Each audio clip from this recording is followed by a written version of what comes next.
நான் சம்பவம் நடக்கும்போது நான் இந்த இது ஒரு விழா நடக்குது, இந்த மாதிரி ஒரு கட்சி தலைவர் வருவார் அப்படின்னு தெரிஞ்சோன்னே நான் அதிகமாக அந்த ஏரியாவில் தான் இருந்தேன். என்னோட வீட்டுக்கு பக்கத்தில் தான் இந்த பொதுக்கூட்டம் நடந்துச்சு. அப்போ நடத்தும்போது 11 மணியிலிருந்து மக்கள் வர ஆரம்பிச்சிட்டாங்க.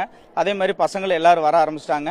குழந்தைங்க எல்லாம் தூக்கிட்டு வந்திருக்காங்க. ஆனால் அரசு என்ன சொல்லுச்சு அப்படின்னா, அப்ரூவல் கொடுக்கும்போதே குழந்தைகளும் பெண்களும் தயவு செய்து அனுமதிக்காதுன்னு சொன்னாங்க. காவல்துறையும் குறை சொல்ல முடியாது. எல்லா இடத்துலையுமே அந்த ஒவ்வொரு இடத்துல கூட்டம் இருக்கும்போது கொஞ்சம் ஓரங்கட்டி போங்க அப்படின்னு சொல்லும்போது அவங்க அவங்களோட பணியை காவல்துறை பணிகள் கரெக்டாக செஞ்சாங்க. ஆனால் அந்த அளவுக்கு கூட்டங்கள் அதிகரிச்சது. இப்போ அவங்க முறைப்படி 12 மணிக்கு டைம் கொடுத்துருக்காங்க, 1 மணிக்கு டைம் கொடுத்துருக்காங்க. அப்படின்னா ஒரு கட்சி தலைவர் அந்த திட்டமிடுதலோட ஒரு 2 மணிக்கு வந்திருந்தாங்கன்னா எந்த குழந்தையும் பாதிப்பு அடைஞ்சிருக்காது, எந்த மக்களுக்கும் எந்த விஷயம் நடந்திருக்காது. ஆனால் ஒரு வெயில்ல குறைந்தபட்சம் 5 மணி நேரம் ஒரே இடத்துல அவங்க நின்றுக்கிட்டு ஆட்டம் பாடத்தோடு இருக்கும்போது அவங்க எனர்ஜி வேஸ்ட் ஆயிருச்சு. வெயிலின் தாக்கம் அதிகமாக இருக்கிறதுனால அவங்க சாப்பிட போக எங்க முடியல. அந்த ஏரியாவில் இருக்கக்கூடிய ஒரே ஒரு ஹோட்டல் தான். அதுலேயும் சில பேர் மட்டும்தான் போய் சாப்பிட்டுட்டு இவர் கட்சி தலைவரை பார்க்கறதுடைய சந்தோஷத்தில் யாரும் சாப்பிடாம விட்டுட்டாங்க. அப்போ இவர் வர்றேன்னு சொல்லிட்டு குறைந்தபட்சம் 5 மணி நேரம் கழிச்சு பைபாஸுக்கு வரும்போதே 5:15 5:45 இருக்கும். அது உங்களுக்கே தெரிஞ்சிருக்கும். அதுக்கப்புறம் இங்க கூட்டம் நடத்தும் போது ஒரு சரியான திட்டமிடுதல் எதுவுமே இல்லை.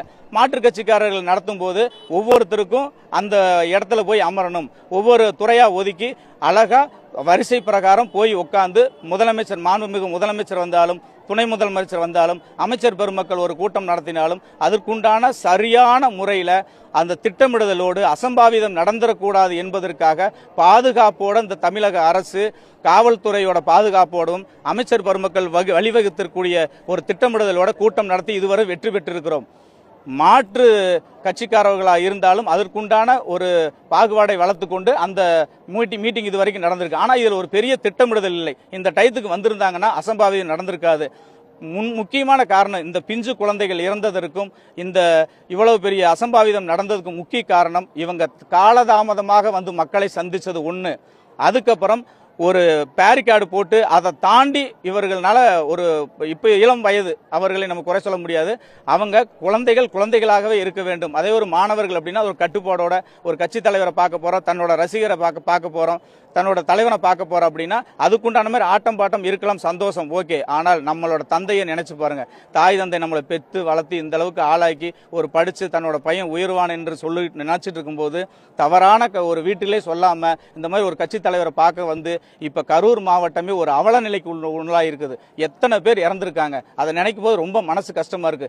என் கண்ணு முன்னாடி எத்தனை பேர் அப்படி தூக்கி ஆம்புலன்ஸ்ல போட்டு ஒவ்வொருத்தரும் போகும்போது ஒவ்வொருத்தரும் நினைக்கும் போது பொழைச்சு வீட்டுக்கு வந்தோம்னு நினைச்சு தான் நம்ம ஏற்றி விடுறோம். ஆனால் அவங்கெல்லாம் ஒரு உயிர்ன்றது சாதாரண விஷயம் கிடையாதுங்க.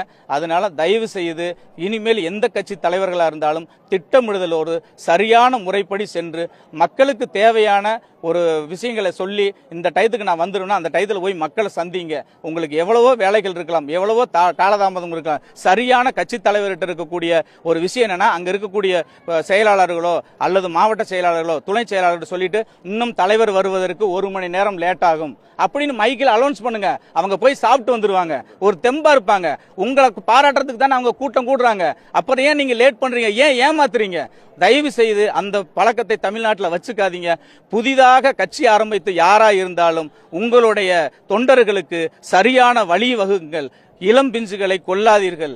என்னோட முக்கியமான காரணம் என்னன்னா, பெற்றோர்கள் தயவு செய்து பிள்ளைகளை பிள்ளைகளாக வளர்த்து அந்த ஒரு விஷயங்களை சொல்லிக் கொடுங்க. தம்பி இந்த மாதிரி போனீங்கன்னா அந்த மாதிரி ப்ராப்ளம் ஆயிரும், நானும் கூட வர்றேன் அப்படின்னு தயவு செய்து மாணவர்கள் இந்த நாட்டின் பெருமை. யாரு வேணாலும் எந்த மாணவர்களாக இருந்தாலும் இந்த நாட்டு தேசத்திற்காக உழைக்கக்கூடிய ஒரு பெரிய தலைவராக உருவாகிறதுக்கு உங்ககிட்ட பெரிய திறமை இருக்குது.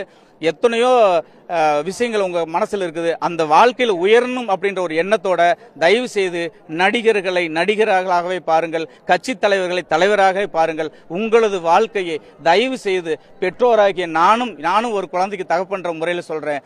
நீங்கெல்லாம் இந்த நாட்டிற்கு கிடைச்ச பொக்கிஷம். தயவு செய்து இனிமேல் இந்த இழப்பு கரூரில் நடந்த மாதிரி எந்த ஒரு கூட்டத்தில் நடக்கக்கூடாது என்று வாய்ப்பளித்ததற்கு நன்றி சொல்லி விளைவுகிறேன்.